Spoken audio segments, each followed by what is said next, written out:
Bang. Ya.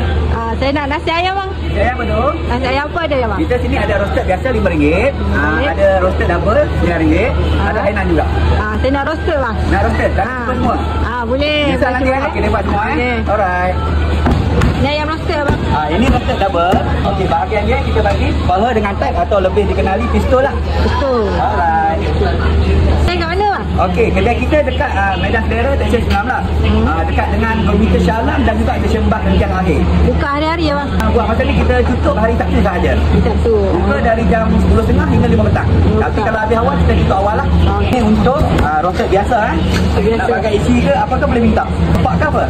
Kepak. Boleh boleh. Okey. Ini RM5. RM5. Hainan berapa ringgit bang? Hainan pun sama juga. Untuk biasa RM5. Okey, tapi untuk makan kat sini, nasi lebih kita tak cas. Makan sampai kenyang. Lalu balik. Okey, ini untuk hainan. Ini dia punya minyak bijan. Okey. Untuk nasi, nasi ni boleh makan dengan RM5 punya ataupun dengan double punya. Makan sampai kenyang baru balik. Okey bang, terima kasih.